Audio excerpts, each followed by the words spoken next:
Para uma pessoa com deficiência vivendo na sociedade medieval, não havia muitas instituições disponíveis para elas. Então, a maioria ficava em casa em suas próprias comunidades, onde podiam ser cuidadas por familiares, amigos ou vizinhos. Porém, diferente de hoje, os medievais tinham crenças sociais, culturais e uma linguagem sem as palavras abrangentes como deficientes ou incapacitados.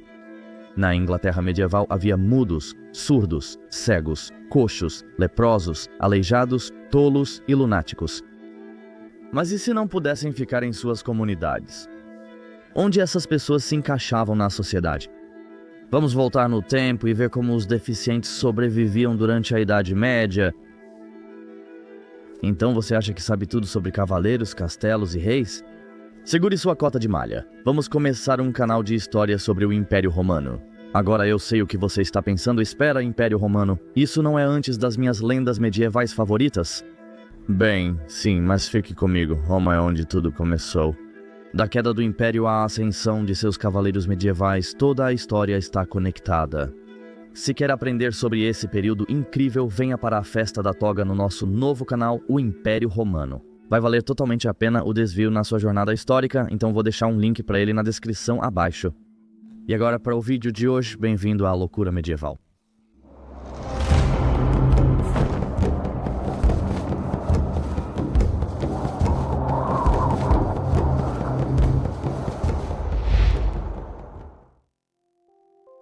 É um pecado. Na Alta Idade Média, com seus altos níveis de pobreza, o cristianismo ainda era bastante unidimensional e, na visão da Igreja, a privação humana era prova da pecaminosidade e retrocesso do homem. Isso raramente gerava empatia ou caridade dos medievais pelos menos afortunados, como viúvas, órfãos, fracos, aleijados ou idosos.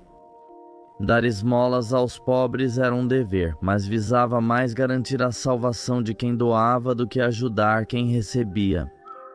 Em 1215, o Quarto Concílio Laterano tratou de temas como o tratamento de judeus e hereges, a organização da Igreja e o decreto que padronizou a confissão, considerado talvez o ato legislativo mais importante da história da Igreja.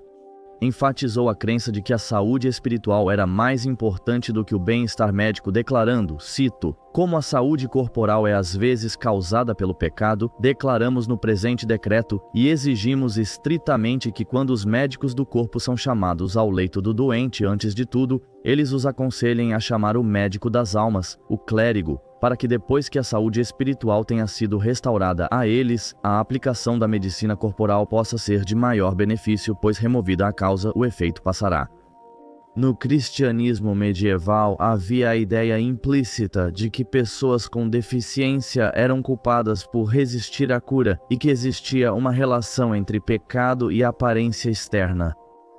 Para eles, o corpo incompleto de uma pessoa com deficiência indicava imoralidade da alma, o que é incompreensível para a nossa mentalidade moderna. Como não existe um termo linguístico medieval equivalente para a palavra deficiência, a autora e historiadora Irina Metzler, que escreveu vários livros sobre o assunto, acredita que devemos usar a palavra incapacidade em vez disso. Essas incapacidades se dividem em 3 categorias. Sensorial, que inclui os surdos e os cegos, física, para outras partes do corpo, e mental, para deficiências cognitivas e doenças mentais. Pouco burguês. O que os medievais pensavam dos fisicamente incapacitados? Em 1425, um parisiense anônimo relatou como entretenimento: "No último domingo de agosto, houve uma diversão na residência d'Armac, na rue Saint-Honoré, onde 4 cegos, cada um com um bastão, foram colocados em um parque com um porco forte que poderiam ficar se conseguissem matá-lo.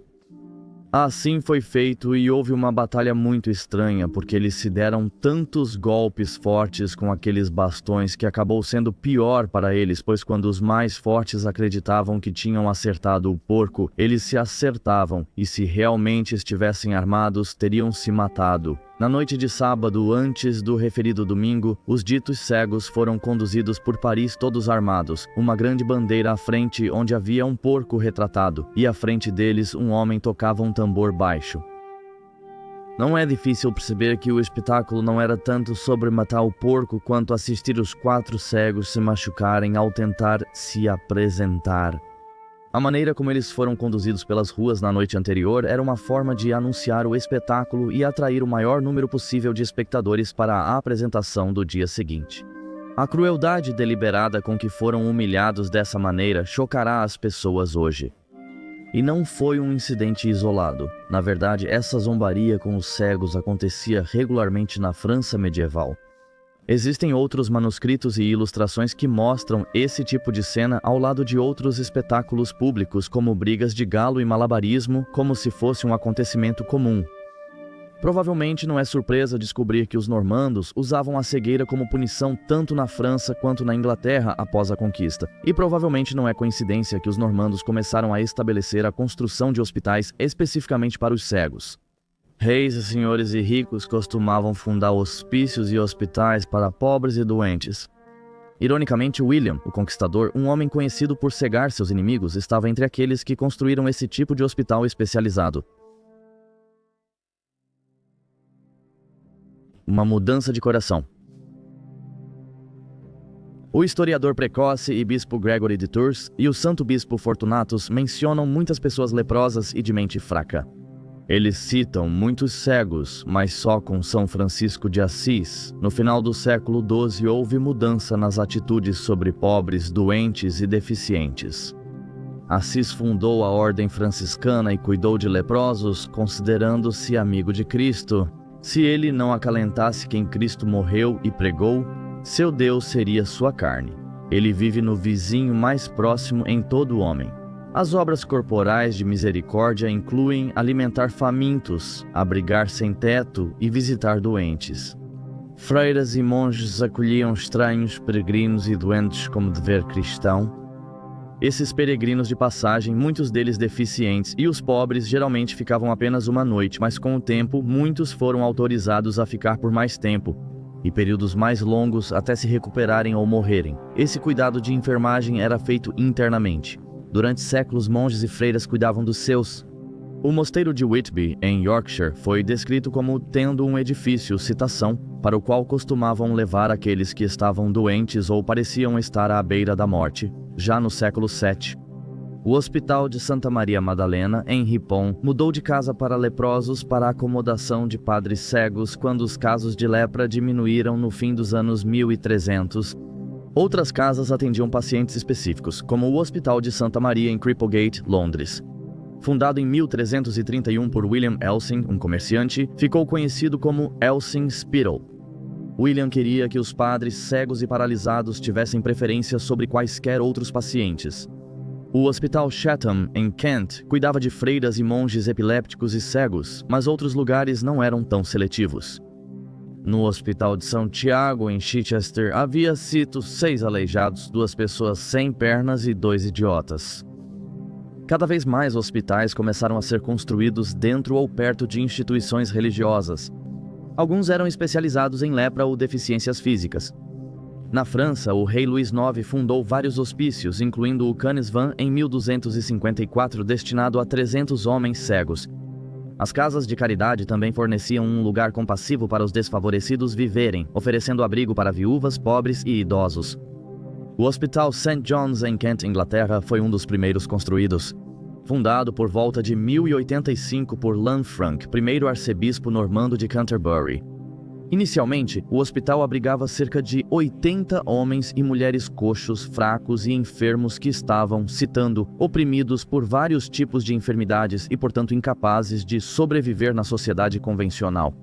Os internos eram cuidados 24 horas por dia pelos padres do Priorado de São Gregório, o Grande. A poucos quilômetros, em Harbour Down, o arcebispo Lanfranc fundou o Hospital de São Nicolau para 60 leprosos. O rei Henrique II concedeu uma pensão anual de 20 marcos aos leprosos de Harbour Down como reparação pelo assassinato de Thomas Becket em 1170. O rei também parou no hospital a caminho da Catedral de Canterbury, onde foi em peregrinação para a penitência. No século XIV, a lepra foi quase erradicada e o hospital virou asilo para pobres. No fim da Baixa Idade Média, Canterbury tinha 9 hospitais. Londres e York tinham cerca de 35, incluindo o de São Leonardo, o maior do norte da Inglaterra, e o Hospital de São Nicolau para leprosos, construído fora das muralhas. Em 1399, São Leonardo tinha 232 pessoas e era gerido por monges agostinianos. Muitos outros hospitais eram minúsculos em comparação, alguns não maiores do que uma casa de campo. Contagioso. Alguns medievais não nasceram com deficiência, mas a adquiriram por acidente ou anos de trabalho árduo. Outros sofreram com doenças como lepra. Entre 1200 e 1350, a lepra era comum. A infecção, conhecida hoje como doença de Hansen, pode causar lesões, gangrena, perda de dedos dos pés e do nariz, cegueira, úlceras e enfraquecimento do esqueleto em sua forma extrema. O primeiro hospital para leprosos da Inglaterra teria sido o Santa Maria Madalena, em Winchester. A escavação mostrou que os restos do edifício, construído cerca de 1 milha da cidade, datam entre 960 e 1030. Na Inglaterra, entre o final do século XI e meados do XIV, foram fundados pelo menos 329 hospitais ou casas religiosas para leprosos chamados leprosários. Frequentemente construídos fora das cidades e vilas, eles geralmente ainda estavam a uma distância que podia ser percorrida a pé, pois os leprosos precisavam de contato humano para pedir dinheiro, negociar e oferecer suas orações pelas almas de seus patronos. O uso de um sino para alertar as pessoas de que um leproso estava se aproximando era mais usado para chamar a atenção do que para avisar de sua aproximação. Alguns achavam que os leprosos, por sofrerem o purgatório na terra, estavam mais próximos de Deus e iriam direto ao céu ao morrer. Dar esmolas a eles ajudaria a reduzir o próprio tempo do benfeitor no purgatório. Geralmente, os leprosos recebiam compaixão cristã e não eram totalmente segregados. Porém, houve exceções, como o massacre de leprosos no sul da França em 1321, quando, citando doentes de corpo e insanos de mente, eles foram acusados de planejar envenenar águas, fontes e poços para infectar homens saudáveis. Infelizmente, muitos foram presos e queimados vivos por acusações falsas. Durante a peste negra no século XIV, leprosos em algumas regiões foram acusados de disseminar a doença. O medo da infecção desencadeou uma onda de ódio, culpa e violência contra os padres e os deficientes igualmente. Em 1346, o mesmo ano em que a peste começou a se espalhar, o rei Eduardo III da Inglaterra baniu os leprosos da capital. Mas a lepra estava em declínio, talvez devido a um aumento da imunidade dentro da população. Muitas casas de leprosos foram abandonadas ou convertidas em asilos e hospitais para outros doentes e deficientes. Tendo a vantagem. Um velho cego de Aix-en-Provence, na França, não rezaria para que sua visão retornasse, dizendo: "Por que preciso da visão que perdi há tanto tempo? Vale mais para mim ser privado dela do que tê-la. Cego, posso mendigar e ninguém me repelirá. Eles se apressam para atender minhas necessidades. Mas se eu recuperasse minha visão, pareceria errado eu mendigar esmolas, mesmo sendo velho e fraco e incapaz de trabalhar." Então isso implica que ser deficiente tinha uma vantagem sobre os pobres ou idosos, pelo menos quando se tratava de mendigar, pois eles geralmente tinham precedência por serem objetos de piedade e compaixão ao receber caridade cristã. Muito obrigado por assistir a este episódio de Loucura Medieval. Inscreva-se se gostou do vídeo. Lançamos um novo toda sexta-feira. Então até a próxima vez, espero que todos vocês tenham uma semana absolutamente incrível. Saúde a todos!